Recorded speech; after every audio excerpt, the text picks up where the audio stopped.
I'm Samantha Glynn from Fremantle Media, and I'm joined by John Lewis from Channel 4, who looks after all things digital and commercial for All 4.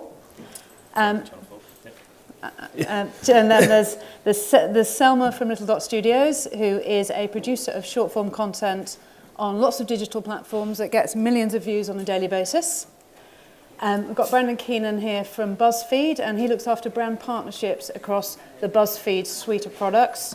And then we've got Anthony Mayfield from Brilliant Noise.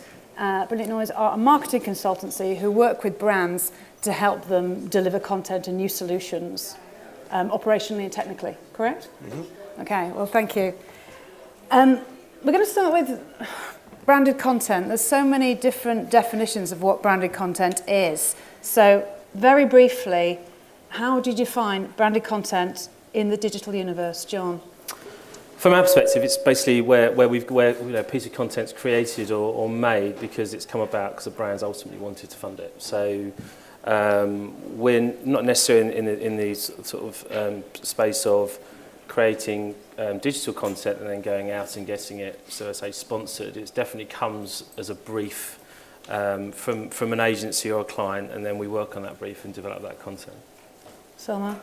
Yeah, I mean, it's same for us. So on distribution side, we produce content for our own original channels, where we might seek a brand partner or a sponsor, but otherwise branded content is response to a brief or working with a creative agency or a media partner on creative solution and then producing that content. Brendan, slightly different for you. Yeah, slightly different.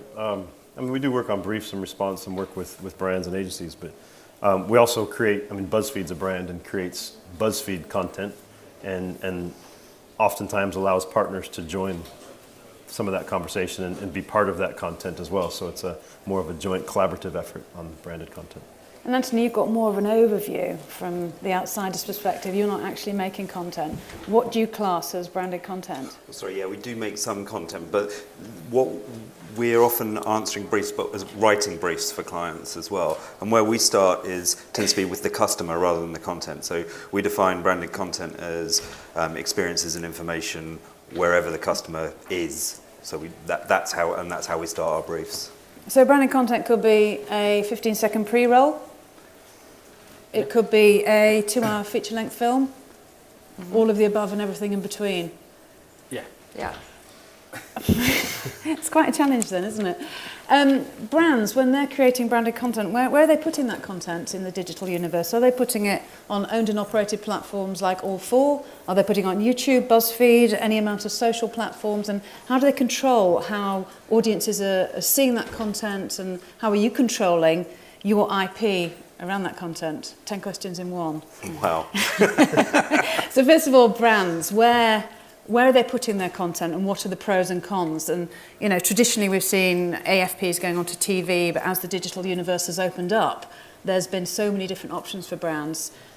You've got All 4, which is... Yeah, I suppose I think it's sort of evolved a lot. I mean, we kind of looked at very much our walled garden when we started this journey, maybe about a year and a half ago, and we're thinking about how we got views on All 4 on our owned and operated platforms, and I think that is a little bit limiting actually for brands when you look at it from a wider perspective. And we've definitely reshaped our thinking in the last 6 months. We'll now think about views on platform for All 4 as well as views off platform onto social media such as Facebook, Snapchat, YouTube, and that's been a big step change in the way that I suppose Channel 4 operates and works in terms of thinking, because we are literally getting that content and allowing it to go where the users are. And it's global, it's not restricted. Absolutely, yeah. I mean, we'll come on to the IP issue shortly, but that's something we've suddenly destroyed a big business model. And that's a very fresh way of thinking, which has evolved, I would say, genuinely in the last 6 months in terms of how we do things. And Selma, when you make your content, where do you think it's going to go? Well, I mean, so for us, depends. I mean, if a brief comes from a media partner, then we will work with a media partner on what the right user journey is or a distribution piece. If we're working directly with the brand, we'll take a look at creative, and we just live in a world where you can't ignore any platforms that are available out there. So there will be, we'll take, when we kind of thinking about creative and distribution, we'll take a look at everything from kind of Snapchat to what is the Facebook version of this? Do we put long form on YouTube, etc.? So it's a full kind of ecosystem. And for you, BuzzFeed is actually a suite of channels distributed on different platforms. So you're quite controlled that you will put it on BuzzFeed and there, off it will go into the wider world. Yeah, I'm starting to see a trend. A lot of my answers are going to start with, well, we're a little bit different. So what Jonathan's talking about, I mean, they're starting to do some similar things in a sense. I mean, it is kind of the future, is looking at what Anthony mentioned earlier, is finding, taking content to people where they want to watch it. And that's kind of what BuzzFeed's been built on for the last 7-10 years. So thinking about how do we, the BuzzFeed channels, we don't put anyone else's content on BuzzFeed. So it is the BuzzFeed channels, and then the distribution network is really Snapchat, Facebook, YouTube. And we look at what type of content, 15-second without sound videos will do much better on Facebook in a square than they would on YouTube, where that YouTube would be 2 to 7 minute videos. And so each platform is going to be very different. And we look at it as, we don't look at it as Snapchat, we look at it as BuzzFeed's channel on Snapchat. So. Which means you're talking about where the audiences are. How do you know where the audiences are? So compare that to, we make a TV format for a linear channel, off it goes, and then we look at the ratings the next day. You've actually got a live feed of data that's helping brands and content makers decide where to put the content, how to make the content. How does that affect the way that content's made, this data feed? Well, the data is essential because it tells you where the attention is and the types of content that are being used. Really simple example, and this is like a few years old, but we work with Porsche Cars, and they were producing very high quality kind of advertorial type content for YouTube. It was getting reasonable views. For a tenth of the price, we got drivers going around. They had drivers going around the track with a film crew just filming Goodwood speed up the hill. Many more views, because that's what the customers wanted. They didn't want to see a brochure shot. They wanted to get inside the driving experience. They wanted that kind of entertainment. But that's just views. So do brands look at just views? Do they look at engagement? Do they look at some kind of qualitative research around the content? How do they judge it? And how do you as producers judge whether your content's been a success? Yeah, this really varies. I mean, yeah, God. It kind of starts with views. I mean, that's the beginning of the conversation. If a brand's going to invest £200,000 in creating something and they want to get distribution to that content, it's all about getting the views, the shares, the likes. But it really depends on what the brand's creating that content for. They'll be doing their own research around brand consideration, saliency, that kind of thing. So we're getting a very mixed kind of perspective at the moment, but I think we are very much, from Channel 4's perspective, we're near the beginning of this. We've done probably about 14 or 15 brand funded deals so far, so a reasonable amount, but nowhere near what the brand is doing BuzzFeed. So we're still learning, but I think the key thing is that there's a big appetite now for brands to invest in content, and some of the CMOs are working out kind of what the metrics are. They need to almost play back to their boards and their exec to get these things signed off, I think, is what we see.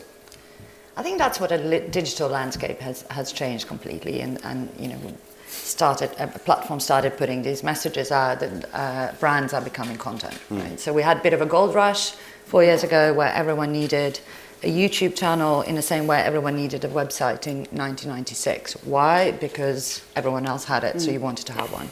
So I think in a very short space of time, actually the brands have experimented and that market is maturing, and the messages are actually, they're more comfortable in understanding what they want. But it's such a massive shift. So they're going from a really controlled environment of making a TV ad once a year that goes on telly, to and then you get a front cover of Metro, and that's a massive success for you, and then you do your display advertising, etc.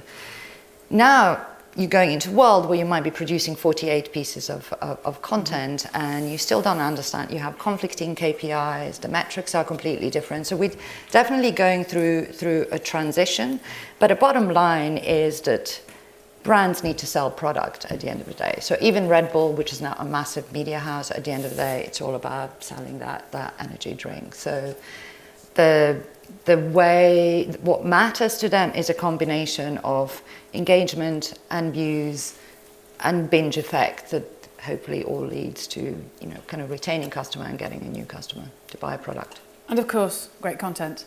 And great content. Great yeah. content. So creativity. Creativity is part of what we all do. How do you keep it creative in a branded content environment? How do you manage the stakeholders, brand, agency, platform?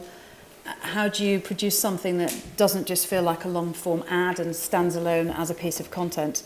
So first question, John, does branded content have to have the brand in it? Does it have to have the product in it? How can it Yeah, I mean, absolutely. act? Well, we've talked about it. Absolutely not. I mean, I think one of the things that we're sort of focused on is creating entertainment, and there's been a restructure within the All4 team in terms of how we also have. We've got dedicated commissioners now that are working within Jay Hunt's team that are working and commissioning branded content as well as editorial content for All4.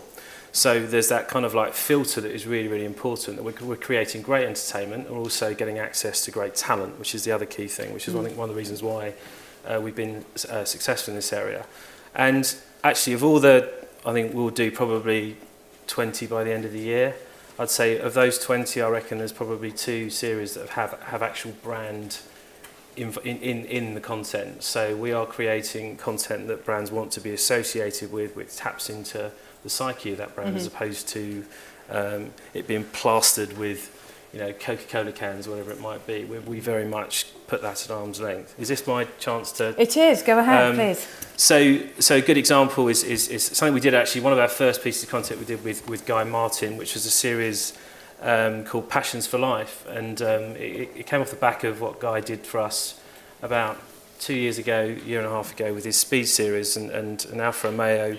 We were partners with around a sponsorship strand, and we persuaded Alfa to fund a series of 4 shows, which you will see there's no brand in it, but actually the shows are so successful on all 4 that Jay then said, right, okay, can we make this a half-hour show and TX it on Channel 4? Now that wasn't the intention, but I suppose it shows an example of how quickly things can travel kind of up, dare I say it, the food chain, back to TV. And go back to TV very quickly, and actually ended up being the highest rating show, I think, on the 27th of December. Selma, do you ever feel that the brand is hindering your ability to make a fantastic piece of production because you've got so many stakeholders who are part of the commissioning and sign-off process? I mean, it's a really complex world that you kind of have to navigate, right? So when we have a complete freedom as a kind of digital first business where we, creating video doesn't mean anything for people who work at Little Dot. Probably everyone, apart from me, can go out, shoot, edit, and post a video. So it's not, for us, it's kind of a disposable thing. Second thing, there's this amazing new generation. I think our creative director is somewhere in the room who's such a brave creators, and the way they do stuff is that there's just this comfort and freedom. So I think the most important thing is we understand digital platforms and what content works instinctively, but you also have to understand that your brand is kind of your commissioner. They're not just there to give you a little bit of money so you can make some fun content. There is often a compromise, but I think what kind of to touch on what John talked about, the message of, we talked about going from a controlled environment to, for example, setting up a YouTube channel, and I used to have conversations with brand who would say, hey, but they're slagging me off in the comments. Why don't you delete them? I'm like, that is the worst thing you can ever do. Like, you can't control this audience. They're the ones who are going to make you. But don't worry about it. Like, just continue making good content, and then eventually that community will kind of sort itself out. But quality, so yes, quality is key in this. And I mean, look, the ideas, nothing has changed. This is a room full of people who know, who can come up with ideas and make great content, but actually the discipline is slightly different. In the same way, TV production companies do not make TV ads. You have specialist production companies who do that. You need to kind of be a digital specialist. But you know, digital content as a video has been around for a while, and for some strange reason, it was always considered as a little bit of behind-the-scenes stuff. Oh, afterthought, can you just go and shoot some stuff, and then we're going to put it on a website? I think that is what's changing massively. So, kind of the scale of the productions are getting bigger. So we do work with Formula E as a brand, who's a challenger brand to Formula One. Who kind of digital first when it comes to content, but although they still have a TV feed. You got 50 million views on this, and you were nominated for a Cannes Lions award. So you crossed over from being a production company to compete with advertisers on their terms. And we managed everything from kind of creative to production and distribution piece, which is kind of everything that you need to know in order to play in digital space nowadays. And BuzzFeed, again, at the other end of the scale, when a brand comes to commission a piece of content from you, they don't pay for the production, they buy a package which includes the media, the production and the distribution, correct? Yeah, it's all inclusive. So yeah. would you ever work with production companies to make that type of content, or do you work more in-house organically? As of now, everything we do is in-house, so BuzzFeed generally, the people sitting at the desk doing the work, taking client calls, are also writing the scripts, filming, editing, cutting, and doing the whole thing from end to end. So it's a different model from that perspective. And that's what brands expect, and they don't want anything more. We would do a video like that, but we'd probably have like a cat driving the car. And then we would, it would just on the desk. Be way too cute, and it would just probably fail. I will probably do as well, actually, because there is an audience out there. I mean, you are competing with cats and dogs and skateboards. So, I mean, that is the reality. Small children and fluffy animals, which brings me to... Oh, good segue, yeah. We work with brands, but we create... So we're not the creative agency where we come up with a big idea. They come up with the idea and say, hey, we want to do something outdoors and so they have kind of their overarching plan. We're just kind of a side ancillary piece to their overall campaign.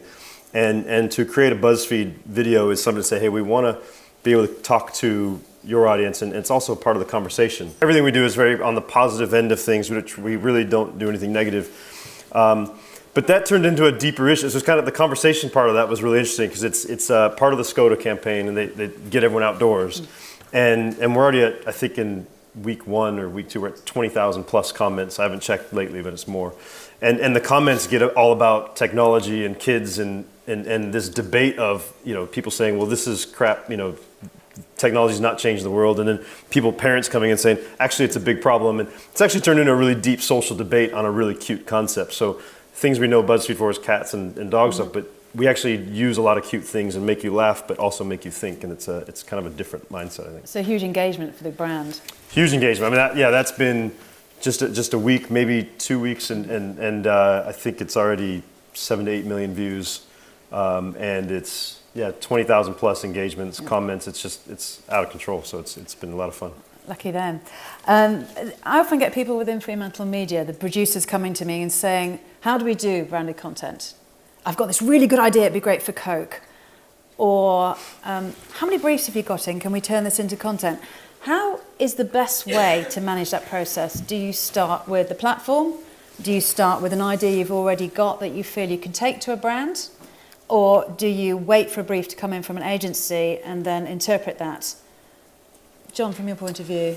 Yeah, so we've had to change our structure. So we've got a team that sort of sits within our, within the sales or commercial team that effectively acts as the translators to the brief that comes into the business. We then work very closely with the All4 commissioning team when we literally that's where the filter happens in terms of making sure that the idea, the format, working with and selecting the indie goes through that due diligence and process as we would do for a linear commission effectively.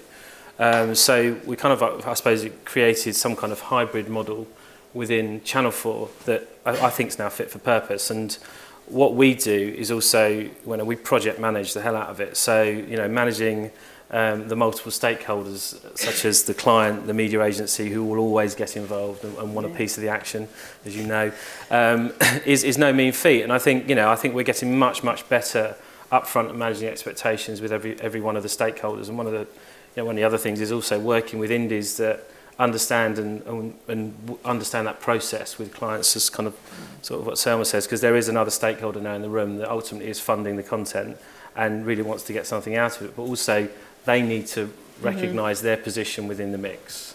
So they haven't got editorial control, for example. Editorial control will sit with All4 and with Charlie Palmer and his team that manages All4. So yeah, we've had to change the way we work. But it's a multi-million-pound business now. So for us, in less than 18 months, we've created something out of nothing, and we've been good at delivering views and ROI for brands. So. And do you ever create something ad hoc and take it to a brand, or do you wait for that brief to come in? No, I mean we wouldn't come up with a speculative ideas and then pitch it to a brand.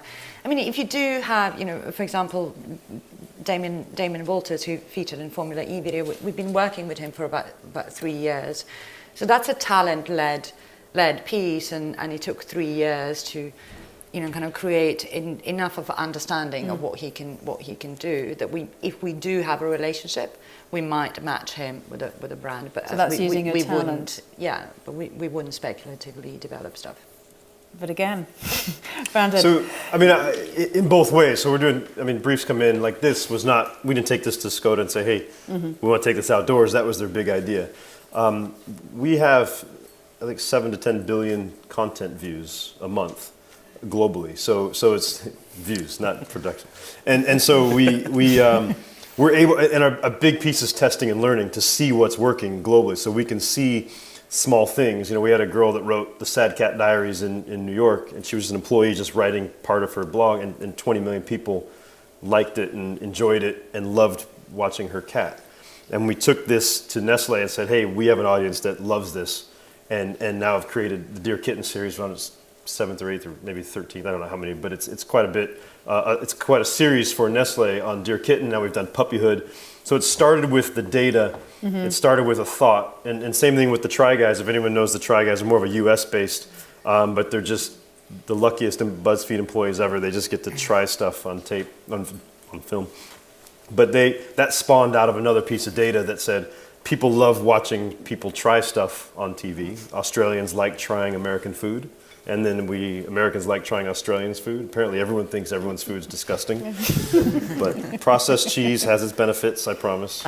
But no, and then they spawned the Try Guys, and now the Try Guys are doing branded work. And so it is data-led. It works both ways. Yeah, I would say both ways. Right? Does that mean, Anthony, that production companies especially, need to think about restructuring their business model, their teams, in order to deliver digital and branded content? Or can they do it in-house with their existing teams, with their downtime, with a bit of an idea? How would you recommend going about that process? There's a market called branded content that Boston Consulting Group says will be worth 60 billion in the US alone in 2019. Everyone's attacking it, PR companies, production companies, media companies, creative agencies. If you're just kind of relying on the relationship with the TV company or the media agency, you've only got one line into that, and that's only one budget line within the organization. Some of our clients, Adidas for instance, we report into the CIO, and we're doing content operations. There's budget there as well. So I think if you're gonna commit to this, I think it's a strategic business decision. If you're going to go into branded content, it's not for the intern, it's not for the part-time. You've got to say we're going to have a team doing this, and either we're going to build it ourselves, we were discussing this last night, it'll either take you 3 years to build an agency with the right talent hired in that's able to do this stuff, or go and buy an agency that already can do account management, can talk to editorial as well as long-form producers, that is data literate, that, we've had to learn all of this stuff ourselves. I'm a stories guy as well. I came out of PR into digital. So you can learn it, but it will take time. And meanwhile, everyone else is stealing budget, nicking in, coming up with new ideas, new platform ideas. There are so many agencies out there. There are agencies that... Sorry. Yeah. No, I was going to say, there's so many agencies, and how much money is in the pot. So when we talk about this big cash, is it true? Is it a myth? Is branded content got great budgets or not really? How much money goes on distribution opposed to production? And how much can you as a production company make? Again, 10 questions in one. I'll open that one up. Well, I think with BuzzFeed, as a completely new player, for instance, they can show up and show it works. So if you can show it works, which means that you're able to talk about distribution like Little Dot does and Channel 4 do as well, then you've got something of value to offer. But as a production company making the content, are there big bucks to spend, or is that not? I mean, look, you know, you have, these are kind of complex production pieces. So if I tell you the budget and you translate it into telly terms of you know, cost per minute, you will think, oh my God, I'm getting into this right now. I am going to get rich. But you know, the infrastructure that goes around delivering that kind of piece of content is massive, because I need to not just do the creative, but that is fed or informed by actually data and understanding which platform it's going to go on. So there is that cost. There's a cost of creative. There's cost of R&D, talent. But there is a cost that doesn't really exist in a traditional TV production company, because it's a much simpler relationship. I need someone who's capable of talking to platform. I need someone who is capable of handling the agency, someone who understands the planning. So I think you're kind of what you have to have in place in order to deliver that piece of content is hard. So, you know, even we've been doing it for 3.5 years, like, okay, so do I now have to be an agency because we avoided having to declare that? So it's a different business model. It is a different business model. So we only ever get paid for production, but we do end up doing quite a lot of work as an agency. So it's a tough call, right? Kind of taking different models where you lower the cost of production. BuzzFeed have fixed studios, low production costs, or you've got agencies like Cameron in Berlin who go on retainers, and that lowers your production costs, because you're not always rehiring contractors. You can get people. And then brands themselves that are starting to make their own content in-house. I'm aware we're short of time, so I'll bring us on to the thorny issue of IP. A lot of people in this room, their businesses live or die by IP, yet we're releasing content into a digital universe which has no doors, which is international, which is multi-platform. It's often short-form content. Is it scalable? Where does the IP business model sit with branded content? John, what's your feeling on that? So we've kind of had to change the thinking a little bit. I mean, the brands ultimately want to distribute the content far and wide. So you need to think about kind of, you know, that in the context. Also, what they also want is they don't want their competitor picking up a format that they've created maybe, you know, 4 or 5 months ago and then redeveloping that format. So they want a stake in it now as well. So they do want a stake in it. And you want a stake in it. I think there is a kind of halfway house. What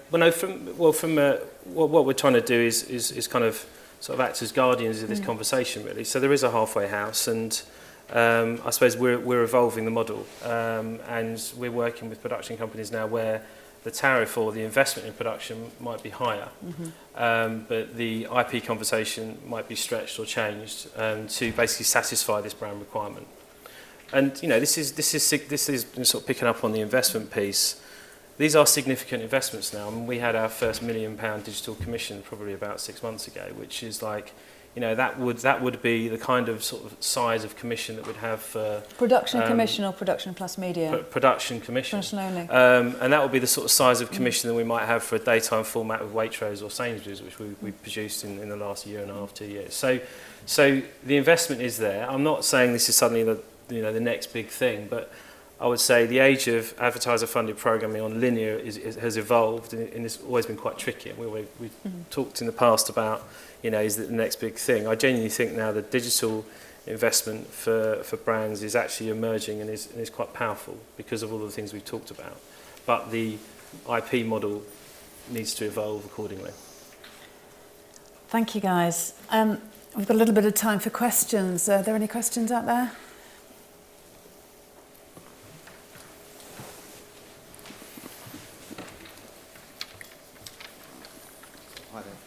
So I just want to ask, basically, how you guys see this is playing a big role in branded content, because obviously there are individuals out there that host sort of huge followings and huge audiences themselves, and they can tie them in with the brands. I just wanted to get your sort of thoughts in what you do. On social influencers. Social influencers.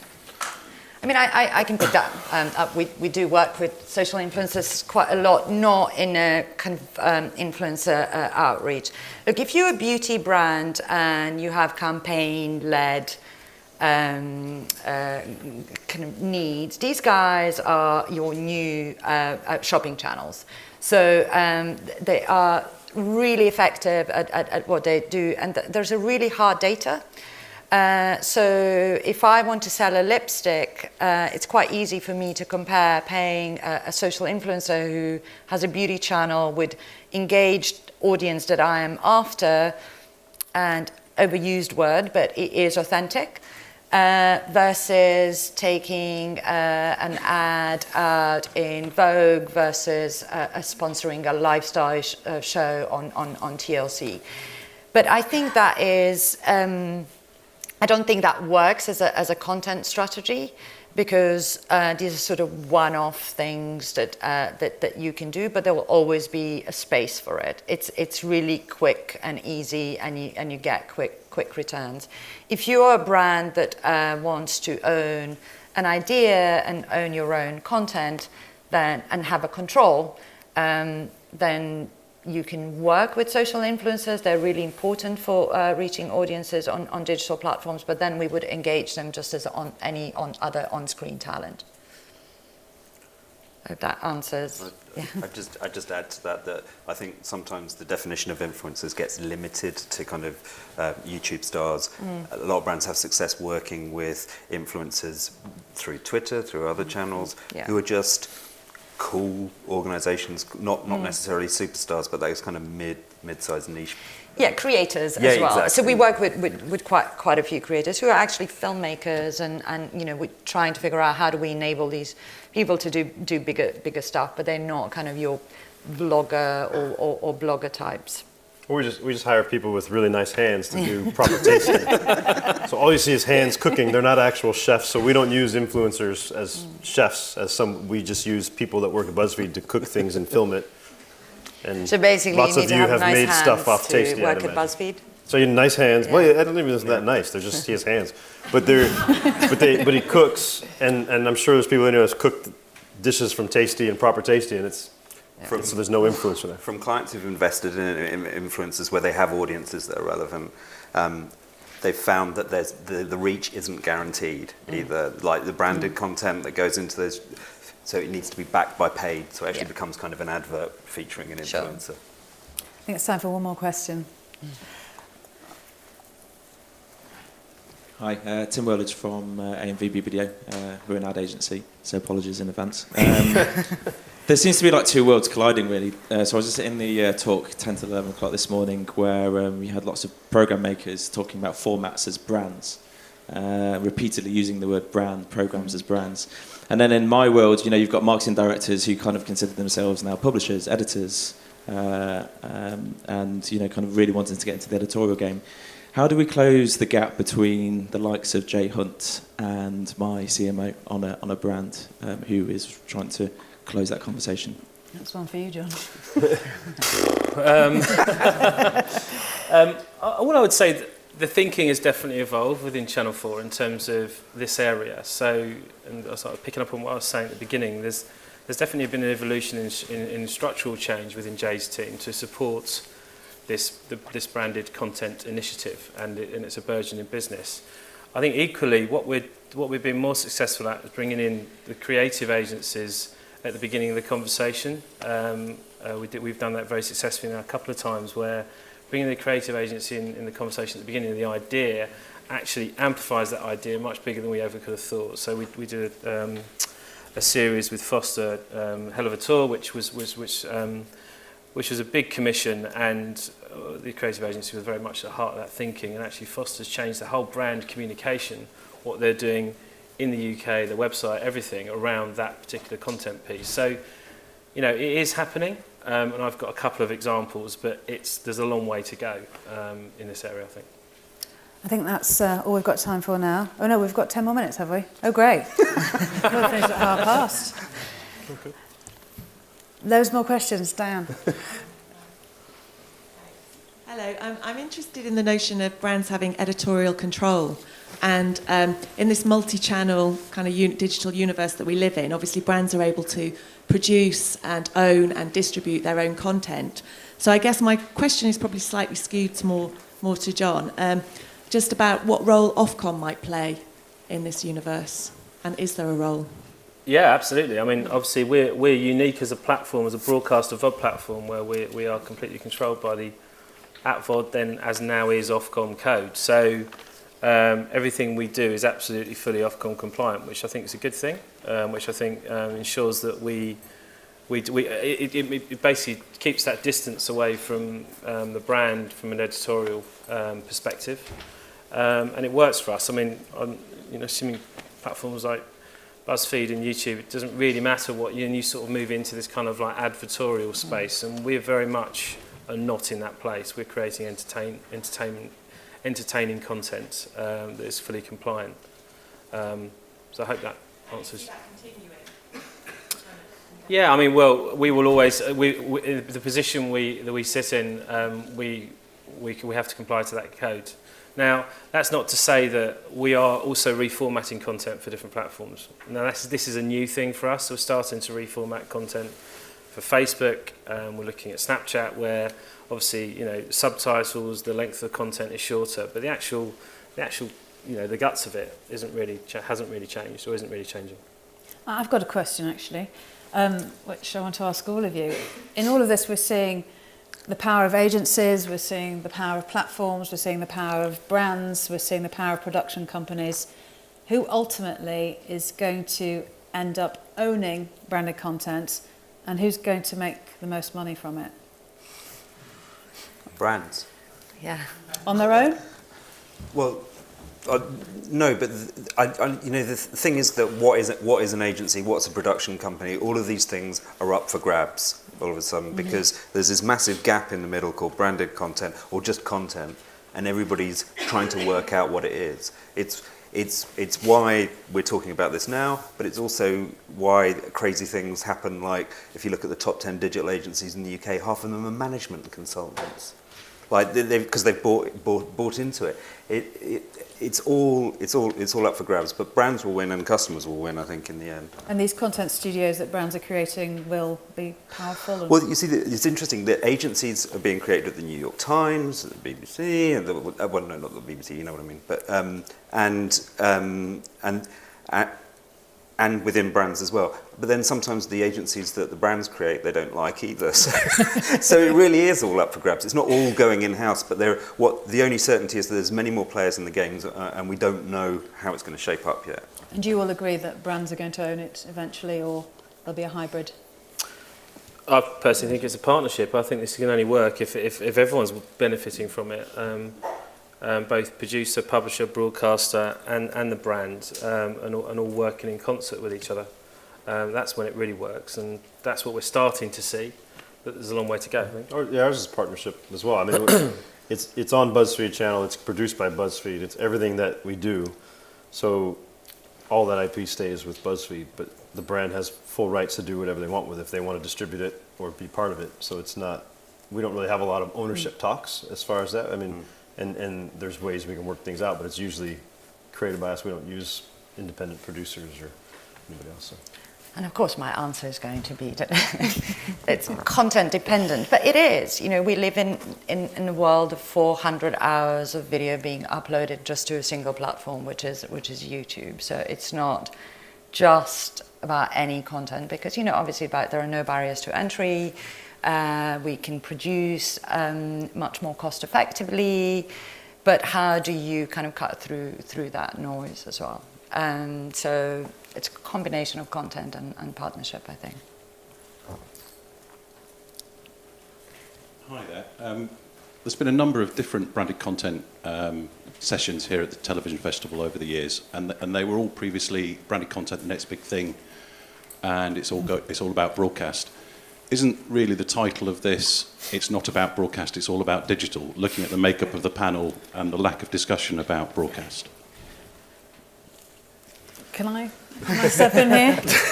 Yes. I mean, we've all had this conversation for years, and branded content is coming, it's the next big thing, we're all going to set up a division, we're going to make a fortune from it, and it's happening, and I think it's building momentum. For me, I think the big difference is that on the digital platform, a brand can measure how the content is doing. And when you do an AFP, we know it's a lot of hard work and it can have fantastic payoffs, but it's let out into a linear universe and there is no measurement. But when we put it in a digital space and the brand can see its views, engagement, click to action, and see the effectiveness of the campaign, then they will be repeat customers, and it can be valued in the same way their advertising can be valued and an ROI can be attached to it. And that is the big breakthrough. I don't know if you... Yeah, I think it's where the opportunity is as well. I think you've got a lot greater opportunity to take, dare I say it, risks in the digital space, and you're not constrained by a scheduled slot. I mean, one of the things when I first joined Channel 4 with some of our linear AFPs was the big conundrum with brand or CMO fighting for an 8 p.m. slot on Channel 4, and it just wasn't going to happen. Whereas we can create some great content, put it on the All 4 carousel, distribute it on Facebook and YouTube and Snapchat or whatever, and get significant audiences from it. And it feels less constrained, and I think that's where the sort of like gap of sunlight's coming through in this area. But linear still has its place, Yeah, and there's yeah. still some amazing stuff happening, whether it's created for a brand or a brand is integrated into the Absolutely. show. But I guess it hasn't as evolved as fast as digital, right? Well, digital's overtaken it, Yeah, I think. Yeah. exactly. I mean, yeah, I mean, I'm an outsider here. I'm not from TV land, so I don't really, from a brand point of view, I don't care. Where's the customer? Where's the attention? Exactly. And that's where we'll go and create content. I mean, Fremantle, our big shows, X Factor, Got Talent, Idols, they still attract brands' attention, and they are very, very noisy and effective vehicles for brands. But at the same time, we see that these shows have a digital footprint, and we integrate brands into YouTube, Facebook, and social media, so it becomes just a bigger ecosystem.